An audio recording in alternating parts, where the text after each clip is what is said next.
माफी बड़ा छुटकारा लेकर आती है। मैं ऐसे लोग देखता हूं, उन्होंने 5 रुपए की चीज चर्च से चोरी की, खुदावंद ने उनका 5 लाख रुपया लिया उनसे।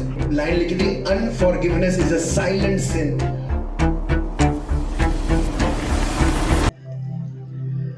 जो लोग हैं आज वो सफल होना चाहते हैं पर वो सफल नहीं हो रहे। जो वो अपनी लाइफ में देखना चाहते हैं वो नहीं है। लोग सफल होना चाहते हैं अपनी लाइफ में पर सफल हो नहीं रहे, क्योंकि उनकी लाइफ में क्या नहीं है, क्या नहीं है उनकी लाइफ में, क्योंकि वो माफ नहीं करते। उनके मन में ईर्ष्या है, उनका मन उनको दोषी पा रहा है, उनके मन में घमंड है। मेरे भाइयों, जब लोग चर्च आते हैं, चर्च में आके वो पवित्र आत्मा से भरते हैं, ताड़ी बजाते हैं, प्रभु का अभिषेक, प्रभु की सामर्थ उन्हें टच करती है। चर्च आते हो, उनका मन करता प्रार्थना करें, ऊंची ऊंची बात में हालेलुया बोले। क्यों? क्योंकि खुदावंद की उपस्थिति उन्हें टच करती है। वहां पे शारीरिकता को तोड़ा जाता है, शारीरिक बंधन को तोड़ा जाता है। हालेलुया। जब लोग चर्च आते हैं वो कहते हैं हाँ, खुदावंद की उपस्थिति यहां पर है। देखो मेरा प्रार्थना करने का मन कर रहा है, देखो मेरा इस प्रेयर से चुप होने का मन नहीं कर रहा, मेरा प्रेयर करते रहने का मन कर रहा है, मेरा मन कर रहा है प्रेयर करता जाओ। मेरे लोग क्यों? क्योंकि खुदावंद की प्रेजेंस यहां पर है। जब हम सच्चे दिल से खुदावंद को पुकारते हैं, उसकी उपस्थिति यहां पर उतर आती है। इसलिए हर एक व्यक्ति चर्च में आता है, वो हीलिंग को देखते हैं, डिलीवरेंस को देखते हैं, ब्लेसिंग को देखते हैं। क्यों? क्योंकि खुदावंद की उपस्थिति यहां पर है। मेरे भाई बहनों, क्यों? जब हम घर जाते हैं, बहुत सारे लोगों को ये प्रेजेंस नहीं फील होती, ऐसी जो चर्च में फील होती है वो उनको घर पे फील नहीं होती। क्यों? जब वो चर्च में क्या होता है, जब वो चर्च में पास्टर से मिलते हैं, कहते हैं जय मसीह की पास्टर जी। चर्च में वो सेवा करते हैं, टीम से मिलते हैं, बात करते हैं, हाँ जय मसीह की, अपने आप को हलीम करते हैं। पर जैसे ही वो चर्च से घर जाते हैं, वो अपनी जेठानी के साथ लड़ाई करते हैं, अपनी दरानी के साथ लड़ाई करते हैं, अपने बहू के साथ उनका बिहेवियर अच्छा नहीं है। चर्च में एक व्यक्ति का बिहेवियर बहुत अच्छा है, पर पता तब चलता है जब वो अपने घर जा रहा है, अपने पड़ोसी से कैसे बात कर रहा है, दुकान पे जा रहा है, दुकानदार से कैसे बात कर रहा है। संडे को उसको इसलिए प्रेजेंस फील हो रही है, वो चर्च में आ रहा है, पापों से माफी मांग रहे हैं, शारीरिक बंधन टूट रहे हैं, खुदावंद की उपस्थिति उसको टच कर रही है। पर जैसे वो घर जाता है, उसकी जुबान चेंज हो जाती है, उसका हाथ चेंज हो जाता है।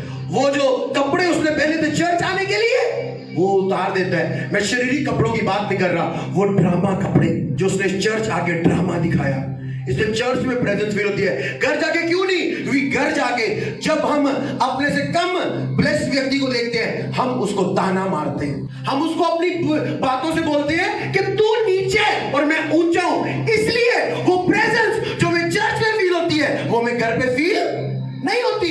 क्यों? जैसे हम अपने घर पे जाते हैं, हमारा पड़ोसी हमसे दुखी है, इसलिए लोग चर्च में आते हैं, पर घर जाके वही संघर्ष उनकी लाइफ में होता है, क्योंकि घर पे उनका एटीट्यूड कुछ और होता है। लोगों के साथ मिलने का तरीका, लोगों के साथ बात करने का तरीका उनके पड़ोसियों से नहीं बनती। चर्च में एक दरानी अच्छी है, पर घर जाके वो दरानी को देखो। चर्च में एक बहू अच्छी है, पर घर जाके वो अपनी सास के साथ कैसा अपने रिलेशन को रखती है, कैसी उसकी जुबान चलती है, कैसी उसकी सोच है, ये मैटर करता है कितनी उपस्थिति उसकी लाइफ में होगी। चर्च में हम पास्टर के सामने तो अच्छे हैं, पर क्या हमारा घर पे भी सबसे पहली गवाही हमारे परिवार से शुरू होगी। हमारा हस्बैंड हमारी क्या टेस्टमनी देता है। चर्च में तो हम अच्छी टेस्टमनी है, पर क्या हमारा हस्बैंड भी हमारे लिए बोल रहे हैं या नहीं, हमारे घर वाले भी हमारे लिए बोल रहे हैं या नहीं।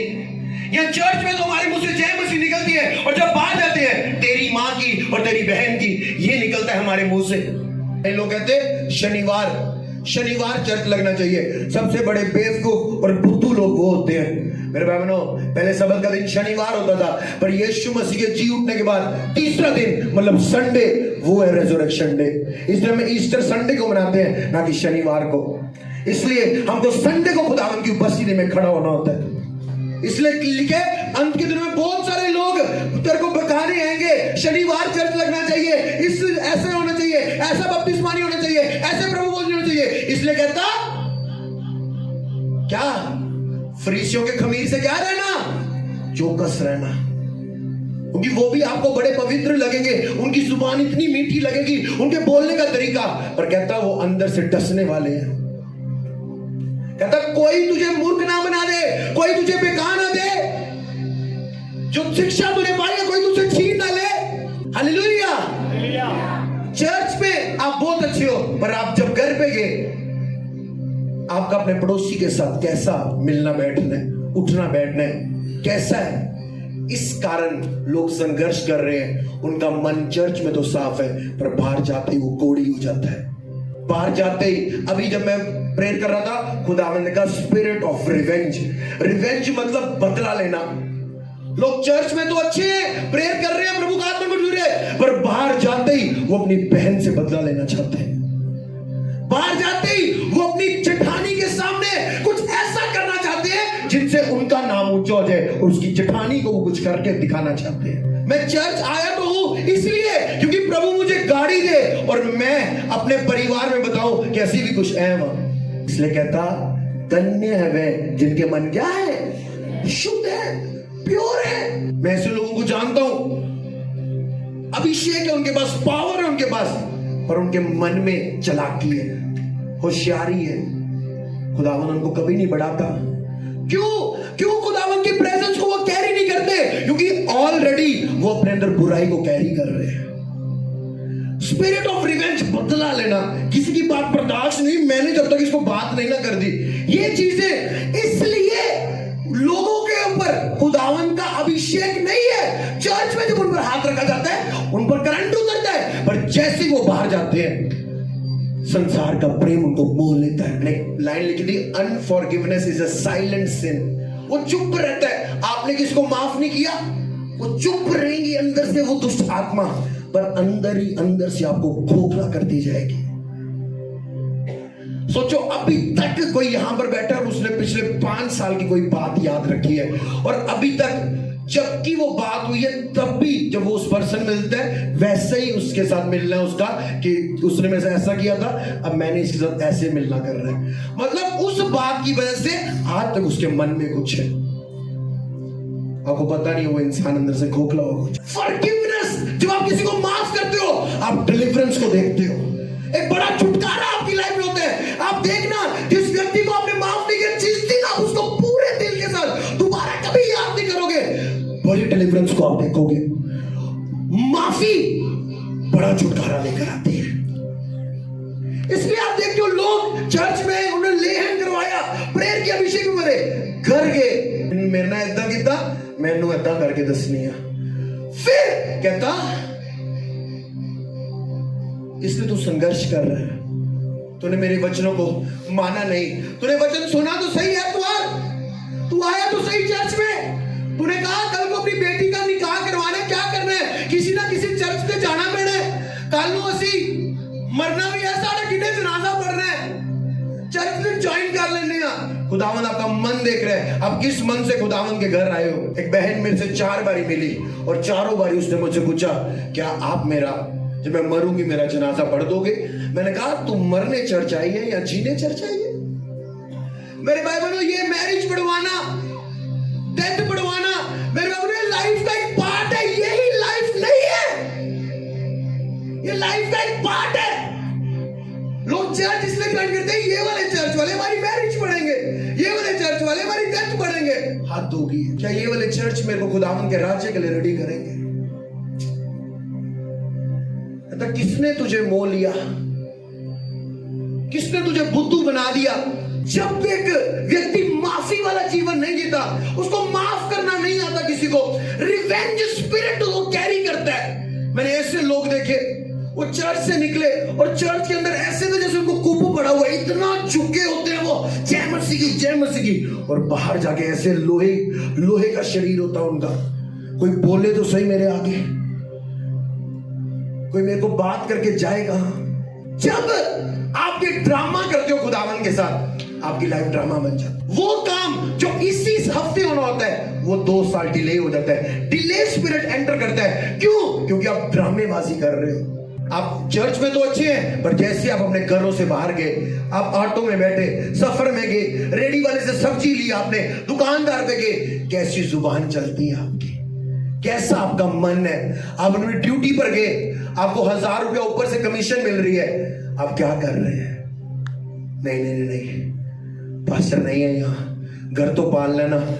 1000 रुपया तो तूने कमाया, पर याद रखना वो करोड़ रुपया तेरा वापस लेगा प्रभु, क्योंकि इंसान मिट्टी से बना है और जो हम इस मिट्टी में बोएंगे वही क्या करेंगे?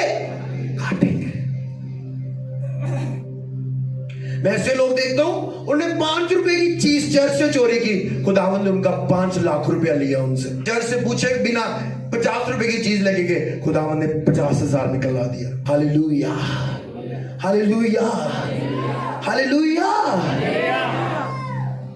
इसलिए कहता बुद्धिमानों की संगति कर, तब तू भी क्या सोचेगा? कहता बुद्धिमान कौन है? कहता धन्य है वो प्रभु के भय मानने वाला व्यक्ति। क्या होता है? बुद्धिमान होता है। इसलिए बाइबल कहती है आईलाइनर लगाने वाली लड़की खुदावंद की ओर से नहीं, जिसकी लिपस्टिक पिंक या रेड है वो नहीं, जिसने फ्रॉक सूट या टाइट लहंगा चोली पहना वो नहीं। कहता जो स्त्री यहोवा का क्या मानती है? भय मानती है, उसकी प्रशंसा की जाए। खुदावंद के डर में जब हम जीते हैं, ये हमारी उम्र को बढ़ाता है, ये हमारी लाइफ में पीस को लेकर आता है। पर कई लोग खुदावंद के डर से ज्यादा सिर्फ अपने पास्टर से डरते हैं, इसलिए चर्च में वो पास्टर के सामने सही है, पर उनकी बोली देखो घर पे सोमवार में गाली के बिना उनसे बात नहीं होती। उन्हें मेरे ने ऐदा किया, मैं उधर ऐदा करना है। जितने लोगों के अंदर रिवेंज स्पिरिट काम करता है, बदला लेने की, आप किसी को कुछ बताना, हाँ मैं भी कुछ हूं, मेरे बहनों जब भी आप अपने आप को शो करते हैं, आप खुदावन को नीचा करते हैं। अभी हम चर्च में तो अच्छी हैं, पर चर्च से निकलते कोई फोन कॉल हमें आया और कैसे हम उससे बात कर रहे हैं, वो कहेगा यार तू सच में चर्च से आया है? सैमसन क्या हुआ? सैमसन पाप में, उसके अंदर कमी थी, वो लड़कियां उसकी कमजोरी थी। बार बार लड़कियों को देखता था, दलीला को देखता था, और दलीला बार बार उसको मार पड़वाती थी। और सोचो कितना बेवकूफ है कि एक लड़की अपने भाइयों से बार बार तुझे पिटवा रही है और तू फिर भी उससे शादी करना चाहता है। और मेरे भाई बहनों, एक दिन क्या किया, उसकी कमजोरी उसको ले डूबी। दलीला के साथ सोया, दलीला ने कहा तेरी ताकत का राज क्या है? उसने कहा मेरे बाल मेरी ताकत का राज है। उसने उसके बाल कटवा दिए, जैसे वो सोया उसकी आंखों को निकलवा दिया, फोड़ दिया। और जब सैमसन की आंखें फूट गई, बाल कट के, रोना आया, और उसको इस बात पे रोना नहीं आया कि मैं पाप में गिर गया, उसको इस बात पे रोना आया कि मेरे पाप में गिरने से प्रभु के नाम की बेइज्जती हुई है। लिखा जब वो मरने वाला था, मरते मरते उसने कितने लोगों को गुस्से के साथ, बल के साथ गिरा दिया जितना उसने जीते नहीं गिराया। हमको पता होना चाहिए, अगर मैं चर्च में आया हूं, मैं माफी वाला जीवन नहीं जीऊंगा, मैं माफ नहीं करूंगा, पवित्रता में नहीं चलूंगा, तो देख मेरे कारण मेरे मोहल्ले वालों के बीच में खुदावन के नाम की बेइज्जती होगी। मेरे कारण मेरी रिश्तेदारी में खुदावन के नाम की बेइज्जती होगी। लोग जब शादी ब्याह में जाते हैं, वो कहते हैं हमारी बेइज्जती नहीं होनी चाहिए, हमारी बेइज्जती नहीं होनी चाहिए। पर मेरे भाई बहनों, आपके कारण खुदावन की बेइज्जती नहीं होनी चाहिए।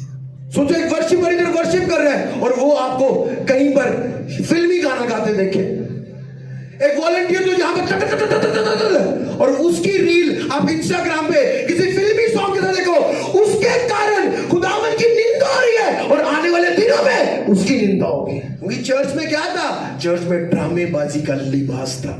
कई लोग चर्च में सेवा कर रहे हैं, चर्च आ रहे हैं, पर मैं आपको 100% श्योरिटी के साथ बोलता हूं, उनका 1% भी मन चर्च आना आत्मिकता के लिए नहीं है, किसी शारीरिक कारण के लिए। कोई नौजवान लड़का इसलिए चर्च बैठा है क्योंकि उसको जिसके साथ कल मैरिज करनी है वो लड़की भी चर्च आती है, कि कल को वो सही टाइम देख के बात करे, हाँ मैं भी इस चर्च आता हूं, आप भी इसी चर्च आते हैं, चलो मंगनी कर लेते हैं।